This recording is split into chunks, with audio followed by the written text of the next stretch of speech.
Welcome to the Banker Lamp. Please enjoy the video. In this video, I will explain how to replace battery in GMC Sierra step by step. Begin by parking on level ground, setting the brake, and disconnecting the negative terminal first to avoid sparks. Remove any covers or clamps holding the battery, then loosen the positive cable and remove it.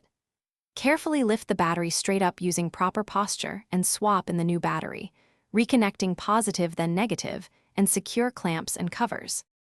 Now we will go through removing the old battery step by step, keeping safety and cleanliness in mind. Start by loosening the negative cable and removing it from the terminal, then move to the positive cable and remove it.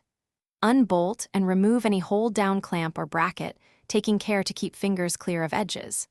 Lift the battery straight up and out, keeping it upright and setting it on a safe, stable surface.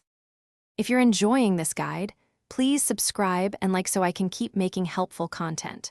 On another note, grab Little Tree's black ice for a fresh-smelling cabin after handling a battery or greasy parts.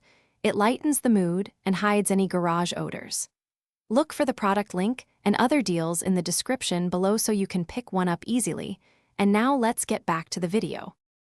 When installing the new battery, start by placing it correctly in the tray so terminals face the right direction and it sits flat. Reinstall and tighten the hold-down clamp so the battery cannot shift during driving. Attach the positive cable first, ensuring a snug fit, then attach the negative cable and tighten. Double-check all connections, start the truck to confirm proper operation, and make sure to recycle the old battery at a proper facility.